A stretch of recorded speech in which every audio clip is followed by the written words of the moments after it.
¿Alguna vez se han preguntado cómo un imperio que gobernó el mundo conocido pudo desvanecerse? Imaginen Roma en su apogeo.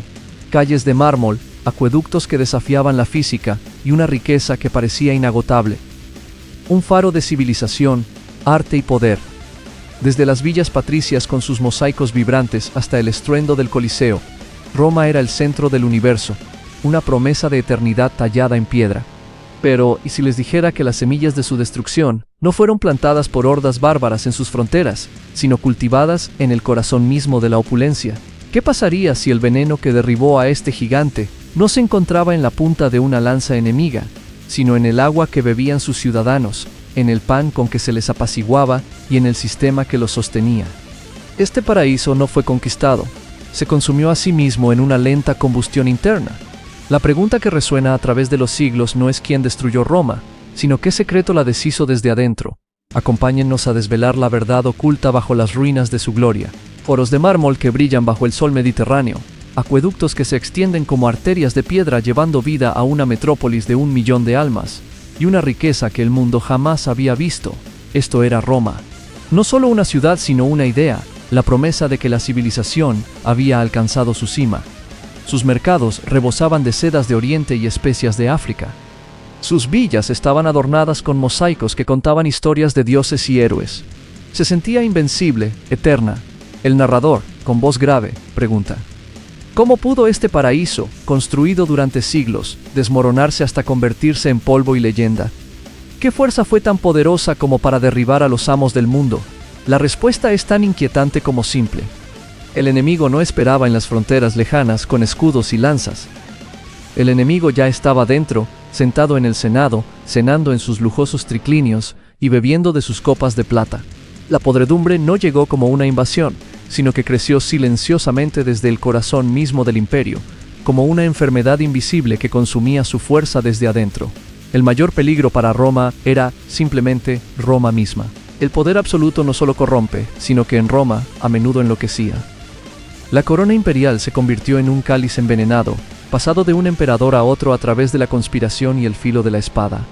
Hombres como Calígula y Cómodo transformaron el palacio en un teatro de excesos y crueldad, sus caprichos costando fortunas y vidas.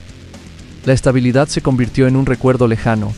La Guardia Pretoriana, creada para proteger al emperador, se convirtió en su mayor amenaza, subastando el trono al mejor postor. En un solo año, el año de los 5 emperadores, el imperio tuvo 5 líderes, cada uno tomando el poder por la fuerza solo para perderlo de la misma manera. El Senado, una vez un cuerpo de estadistas respetados, se redujo a un grupo de hombres aterrorizados que aplaudían a cualquier tirano que ocupara el trono. La confianza, el pilar de cualquier gobierno, se evaporó. Cada general en una provincia lejana era una amenaza potencial, cada consejero un posible traidor. El liderazgo no guiaba al imperio.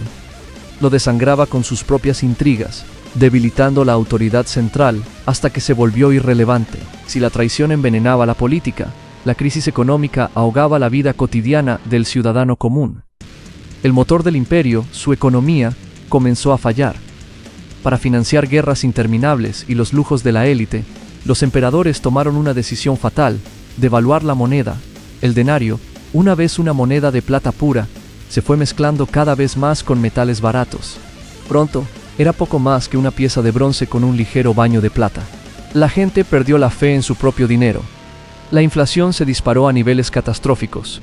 Un saco de trigo que costaba unos pocos denarios una generación antes, ahora costaba miles. Los comerciantes cerraban sus tiendas, negándose a aceptar monedas sin valor. Los impuestos se volvieron insoportables, obligando a los pequeños agricultores a abandonar sus tierras, que luego eran absorbidas por los latifundios de la élite. La brecha entre los inmensamente ricos y los desesperadamente pobres se convirtió en un abismo insalvable. El descontento hervía en las calles, dando lugar a disturbios y revueltas.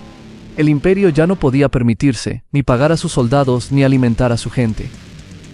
El crujido del denario fue el sonido de la fractura de la sociedad romana. Los acueductos son el símbolo del ingenio romano.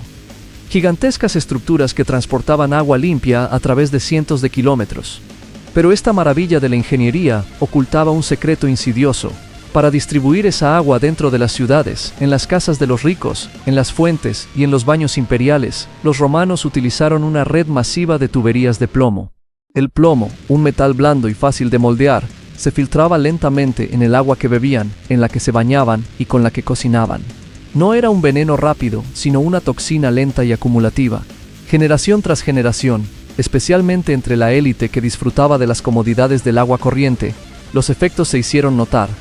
Problemas de salud crónicos, una disminución en las tasas de fertilidad y posibles daños neurológicos que podrían haber contribuido al comportamiento errático de algunos líderes. Este veneno silencioso fluyó por las venas de Roma durante siglos, debilitando a su clase dirigente desde adentro. Una guerra de desgaste librada no en el campo de batalla, sino en cada sorbo de agua. El sistema que les daba lujo también los estaba consumiendo lentamente. Para mantener a raya a una población descontenta y empobrecida, los emperadores perfeccionaron una poderosa herramienta de control social: panem et circenses. Pan y circo. El Estado proporcionaba distribuciones masivas de grano gratuito para evitar el hambre y ofrecía espectáculos grandiosos en el Coliseo para distraer a las masas. Mientras la multitud rugía ante las carreras de carros y las luchas de gladiadores, ignoraban la corrupción política y el colapso económico. La ciudadanía, una vez activa y orgullosa, se volvió apática y dependiente.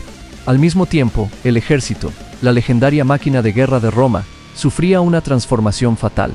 Las legiones, antes compuestas por ciudadanos leales que luchaban por su tierra, se llenaron cada vez más de mercenarios. Germanos, galos y otros bárbaros se alistaban no por lealtad al águila romana, sino por el oro. Eran soldados profesionales y efectivos, pero su lealtad era para quien pagaba su salario. Cuando las arcas del imperio se vaciaron y los pagos se retrasaron, estas espadas de alquiler se convirtieron en una amenaza interna, dispuestas a seguir a cualquier general que prometiera un botín. Los protectores de Roma se convirtieron en sus potenciales conquistadores. La historia no se repite, pero ciertamente rima. El eco de Roma resuena potente a través de los siglos, una advertencia grabada en la piedra de sus ruinas. La dependencia de un recurso que infla la economía hasta hacerla estallar. Pensemos en el Imperio Español del siglo XVII, ahogado en la plata de las Américas, una riqueza que se convirtió en su veneno, tal como el grano importado fue para Roma. La política de pan y circo, para apaciguar a las masas descontentas. Miremos a nuestro alrededor, distracciones interminables en pantallas brillantes, mientras los problemas estructurales más profundos se agravan sin cesar. La decadencia moral de la élite, el abandono del deber cívico por el lujo personal, la externalización de la defensa a fuerzas que eventualmente no sienten lealtad por la bandera que portan. Estos no son problemas exclusivamente romanos.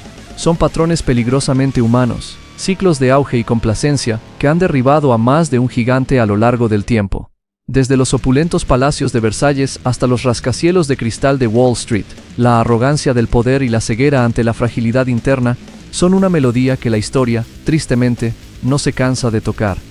Roma no fue la primera en caer por estos motivos, ni sería la última. Su tragedia es un espejo en el que todas las civilizaciones, incluida la nuestra, deben atreverse a mirarse. Fue el veneno lento y silencioso del plomo en sus magníficos acueductos, que minó la salud y la mente de sus ciudadanos. ¿O fueron sus propias legiones, transformadas de protectoras leales en mercenarias codiciosas que vendían el trono al mejor postor? Fue la política del pan y circo, que adormeció a una ciudadanía antes vibrante hasta convertirla en una masa apática y dependiente del Estado. O la corrosión interna de una élite corrupta y autocomplaciente, más interesada en sus juegos de poder y lujos personales que en el bienestar de la República. Quizás la respuesta se encuentre en la economía. Una crisis fiscal insostenible, una inflación galopante y una desigualdad social que fracturó la sociedad de manera irreparable. No hay una respuesta única y sencilla.